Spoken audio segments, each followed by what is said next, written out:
Hello everyone, welcome back to my channel. तो friends, कैसे हैं आप सभी लोग? आई होप आप लोग अपनी स्टडी अच्छे से कर रहे होंगे और जो भी डेली टारगेट्स है उसे भी फॉलो कर रहे होंगे। और आई होप आप लोगों का काफी सारा सिलेबस उसके अकॉर्डिंग कंप्लीट हो चुका होगा और इसके बाद उसी को रिपीट करेंगे आप लोग। तो आपकी जो चीजें हैं जो छूटी भी होगी तो उनको भी आप रिविजन में डाल सकते हैं। तो ये सब तो रही जो आप लोगों के टारगेट्स है उसके बारे में। आज हम बात करने वाले हैं जीके जीएस पोर्शन के बारे में। बहुत सारे लोग मुझसे पूछ रहे हैं 6 to 8 या फिर 9 to 10 के लिए जो जीके पोर्शन आता है उसके बारे में डिस्कस करने के लिए कि उसे हम कहाँ से पढ़ें। इंपॉर्टेंट ये है कि जब हम पीआरटी के लिए पढ़ते हैं तो हर एक चीज स्पेसिफिकली पूरा ही पढ़ना पड़ता है और पढ़ना ही पड़ेगा। लेकिन जब हम लोग अपर क्लासेस के लिए पढ़ते हैं तो उसमें क्या होता है कि एक स्पेसिफिक जो हमारा सब्जेक्ट होता है उसे डीपली पूरा पढ़ना होता है, बट उसके अलावा जो जीके जीएस पोर्शन भी होते हैं उसको भी पूरा पढ़ना पड़ जाता है। बट इसके लिए जो कोई भी होता है कि अगर हमारे पास कोई दूसरा ऑप्शन हो जाए तो वो बेटर रहेगा, क्योंकि जो पूरा सब कुछ है लेंथी होता है और लेंथी पूरा पढ़ पाना बहुत मुश्किल है। क्योंकि अगर हम मान लीजिए 6 to 8 या फिर 9 to 12 के लिए भी अगर पढ़ना पड़ता है तो पूरी एनसीईआरटी पढ़ेंगे हम। जो हिस्ट्री है, जियोग्राफी है, साइंस है, किसी भी सब्जेक्ट के लिए पूरा पूरा पूरा एनसीईआरटी पढ़ना पड़ता है, जो कि कोई भी नहीं पढ़ना चाहता है। बस चाहता है कि मतलब थोड़ा उसका जो रिस्पॉन्स या फिर सेकेंड ऑप्शन अगर मिल जाए तो वो बेटर होगा उनके लिए। तो इस तरह से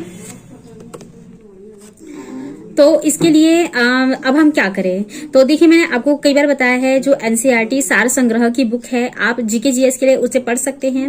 उसमें जो एनसीईआरटी का पूरा निचोड़ है और सारी जो सब्जेक्ट्स हैं, polity, history, geography, science, social science का पूरा जो जितने भी रहते हैं चारों पोर्शन वो सभी दिए रहते हैं। तो आप उसे फॉलो कर सकते हैं। बहुत अच्छे तरीके से वन लाइनर दिया रहता है, तो आपके लिए वन लाइनर शॉर्ट्स उस तरह से बहुत अच्छा रहेगा। इसके अलावा एक और सार संग्रह की आती है जिसमें बीपीएससी के जो प्रीवियस ईयर के क्वेश्चंस होते हैं वो दिया रहता है, तो आप वो भी देख सकते हैं। वो भी आपके लिए बेनिफिशियल होगी, क्योंकि अगर आपको सिर्फ जीके जीएस पढ़ना है तो वन लाइनर फैक्ट्स आपके लिए बेस्ट होंगे। बट अगर इसके अलावा भी आपको देखना है तो मैं आपको मतलब मस्ट बोलूंगी कि आप जो बीपीएससी पूर्वालोकन घटना चक्र की आती है तो उसे पढ़िएगा। वैसे देखने में तो बहुत मोटी होती है, आपको भी पता है, लेकिन क्या होता है ना, एक ही क्वेश्चन कई बार रिपीट होते हैं, मल्टीपल टाइम रिपीट हुए होते हैं, तो इस वजह से भी वो मोटी हो जाती है। प्लस उसमें सारे सब्जेक्ट दिए होते हैं। वैसे भी कोई भी तो बुक मोटी है। अब यही है मेरी, आप देख रहे होंगे यहाँ पर सारा संग्रह, देख रहे कितनी मोटी है। तो मतलब ये हम नहीं बोल सकते ना कि बुक हमारे पास मोटी हो या पतली हो, हमारे पास तो बस पढ़ने का ऑप्शन होना चाहिए। और इसके लिए टाइम, ज्यादा से ज्यादा टाइम हमें उसमें देना होता है और टाइम की भी जरूरत होती है। अगर हम सोचे कि एक महीने में हम हमारा जीके जीएस पोर्शन भी कंप्लीट कर ले, अपना सब्जेक्ट भी कंप्लीट कर ले, तो ऐसा नहीं होता है। आपको भी पता है कि सब्जेक्ट में भी हम किसी भी तरह से 2 सब्जेक्ट्स को कंप्लीट करना इंपॉर्टेंट हो रहा है। लाइक अगर हम मैथ ले रहे हैं, आप साइंस ले रहे हैं, तो उसमें भी आपको मैथ साइंस दोनों पढ़ना पड़ रहा है। अगर आप लोग सोशल साइंस में, जैसे कि हिस्ट्री अगर आपका सब्जेक्ट है तो भी आपको हिस्ट्री, ज्योग्राफी पढ़ना ही पड़ रहा है, हिस्ट्री, पॉलिटी पढ़ना ही पड़ रहा है। तो मतलब कोई भी 2 सब्जेक्ट स्पेसिफिकली पढ़ना पड़ रहा है, पर उसके साथ पूरा जीके जीएस भी कंप्लीट करना है। तो ये बात होगी। अब घटना चक्र भी मैंने आपको बता दी। इसके अलावा आप यूथ की भी देख सकते हैं और किरण पब्लिकेशन की भी अगर आती होगी तो आप देख सकते हैं। मुझे उसका सेकेंड ऑप्शन नहीं पता है। और एक और चीज बता दे रही हूँ, अब बहुत सारे लोग मुझसे एससीईआरटी के बारे में पूछ रहे हैं कि एससीईआरटी की कहाँ से मिल सकती है। तो देखिए, जो टीचिंग वाला चैनल है, आप जानते हैं, तो उनका ऐप डाउनलोड कर लीजिएगा। और एक उन्होंने वीडियो भी बनाई है, अगर आप डालेंगे यूट्यूब पे एससीईआरटी के लिए कहाँ से हम पढ़ सकते हैं, तो इस तरह से भी डालेंगे तो उनका आ जाएगा वीडियो पूरा। वो खुद ही बता देंगे उनके ऐप पे कैसे कैसे जाना है। तो वहां पर जाके आप उनका स्टोर करके है, स्टोर ऐसी करके कुछ ऑप्शन है और उसमें बीपीएससी स्पेसिफिकली दिया गया है।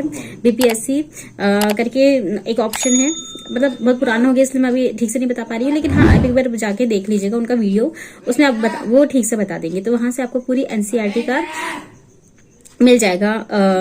जितनी भी आई थिंक 6 to 12 तक पूरे, मतलब पूरी नहीं है क्लासेस, कुछ छाट के। तो इस वजह से मैं बोल रही हूँ कि इसमें आपको लगभग जितना आप तैयारी कर सकते हैं और जितना जरूरी है उतना मिल जाएगा सारे सब्जेक्ट का। अब इसके बाद है वन लाइनर हो गए। एनसीईआरटी का मैंने वन लाइनर बता दिया आपको, घटना चक्र बता दिया। और अगर आप इसके अलावा भी अगर प्रैक्टिस सेट देखना चाहते हैं तो वो भी आपके लिए इम्पोर्टेंट होगा। अब इसके बाद है कि अब हम पढ़ेंगे कैसे इसे। सारी चीजें जमा तो कर ली है, फिर इसके बाद हमारी जो स्टडी है उसको मतलब एक करेक्ट दिशा में लेके जाना। तो इसके लिए आपको देखिए, पहले तो आपको कोई भी चीज एक बार खत्म ही करनी होगी।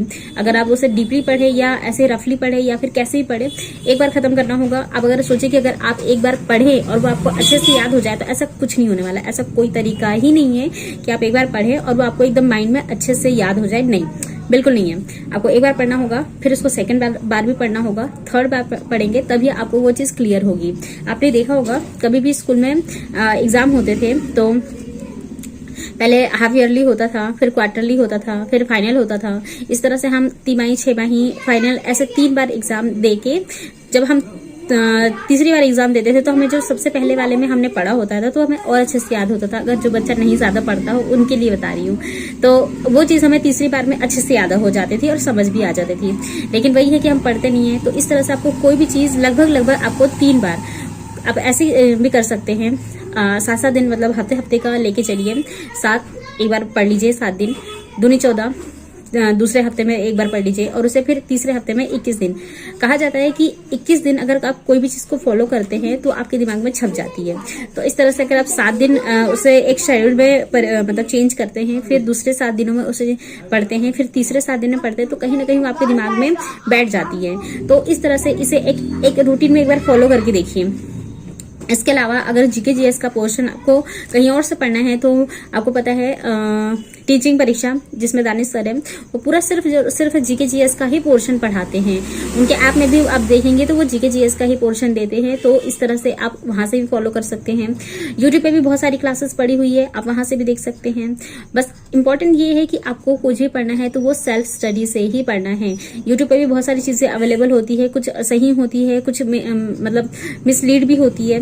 तो आपको सही चीज देख कर ही उसे पढ़ना है। प्लस सिर्फ यूट्यूब के भरोसे नहीं बैठे रहना है, या फिर सिर्फ ऑनलाइन अपने जो कोर्स परचेस किए हैं सिर्फ उसके भरोसे नहीं बैठना है, क्योंकि आपको सेल्फ स्टडी भी करनी होगी। बिना सेल्फ स्टडी के आप अगर सोचे कि बस हम नोट्स बना ले रहे हैं और सिर्फ वीडियोस मतलब देखे जा रहे हैं, इस तरह से आपकी पढ़ाई नहीं हो पाएगी, ना ही कोई भी चीज याद होगी।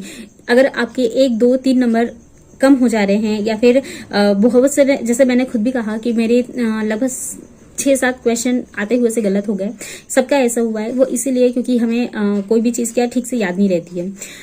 ये इसी का नतीजा है कि यूट्यूब पे देखना और नोट्स बना के रख लेना। हालांकि मैं तो अपने नोट्स पढ़ती हूँ, ऐसा नहीं है मैं बना के नहीं रखती हूँ, पर वही बात होती है कि हमारा मल्टीपल टाइम रिवीजन नहीं हो पाता है और वो चीज़ हमारे बहुत अच्छे से दिमाग में बैठ नहीं पाती है। दैट्स वाई वो चीज़ हमें वहां पर याद नहीं आती है, या फिर वहीं कन्फ्यूजन बना रहता है। और पहली बात तो प्रॉब्लम वो भी नहीं है, गलती आपकी भी नहीं है। क्वेश्चन भी ऐसे वो लोग घुमा के देते हैं कि आयोग है, हमें भी डर लगता है कि कहीं ये वाला ऑप्शन हम चूज करेंगे तो आयोग इसको गलत ना कर दे, ये आंसर चूज करेंगे तो क्या पता सही हो जाए। तो ये जो दिमाग भी उस समय खेलता है ना, या फिर प्रेजेंस ऑफ माइंड वहां पर जब काम करता है, तो उसी के हिसाब से ही हमारे क्वेश्चन भी सही होते हैं। बहुत से लोग हैं कि बोल रहे ना आता हुआ क्वेश्चन गलत, क्वेश्चन समझ में नहीं आ पाता है, इसलिए वहां गलती होती है। ऐसा नहीं है कि एक जो 80 नंबर है जिसका आ रहा है वो आपसे ज्यादा इंटेलिजेंट है, स्मार्ट है, नो, उसको भी उतना ही समय मिला है, आपको भी उतना ही मिला है। प्रेजेंस ऑफ माइंड उसका काम कर गया, या फिर उसके तुक्के भी काम कर गए, और आपकी वही चीजें प्रेजेंस ऑफ माइंड काम नहीं कर पाया, या क्वेश्चन ने घुमा दिया और आपका दिमाग भी घूम गया। दैट्स वाई वो आपके क्वेश्चंस गलत हो गए और आपके नंबर कम हो गए और उससे ज्यादा हो गए। बस इंपॉर्टेंट ये है कि जो एग्जाम होता है वहां पे प्रेजेंस ऑफ माइंड काम करना चाहिए। और उसके लिए आपको अपना जो भी आप तैयार कर रहे हैं मटेरियल, चाहे आप नोट्स बनाएं या फिर ऐप से पढ़ें, जो भी आप अपने कोर्सेज परचेस किए हैं, बस ये है कि आपको रिपीटेशन करनी होंगी अपने नोट्स की, यानी कि आपको बार बार उसे रिवाइज करना होगा। दैट्स वाई ही आप अपने गोल को पा सकते हैं। आपने देखा अभी कल ही रोस्टर मतलब फिर से क्लियरेंस हुई है कि जितनी भी सीट्स बची हुई थी, यानी कि टीआरई 1, 2 में जो लोग ने छोड़ दिया या दूसरी जगह पर उनका सिलेक्शन हो गया तो उन्होंने अपनी सीट छोड़ दी। बहुत सारे लोगों को निकाला गया, और अदर स्टेट या फिर मतलब जो सीटेट का जो मामला था 82 पे नहीं 90 पे उनकी मतलब ली गई है।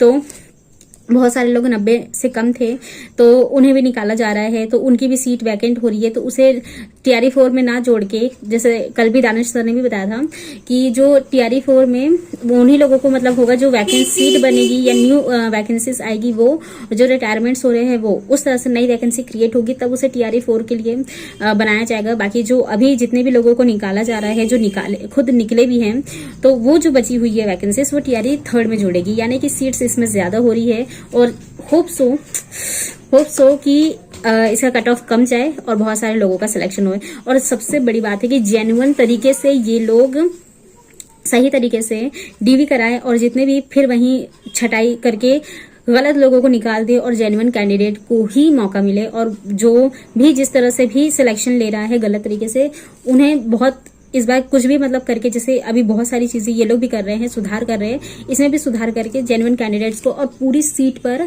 सबका सिलेक्शन हो।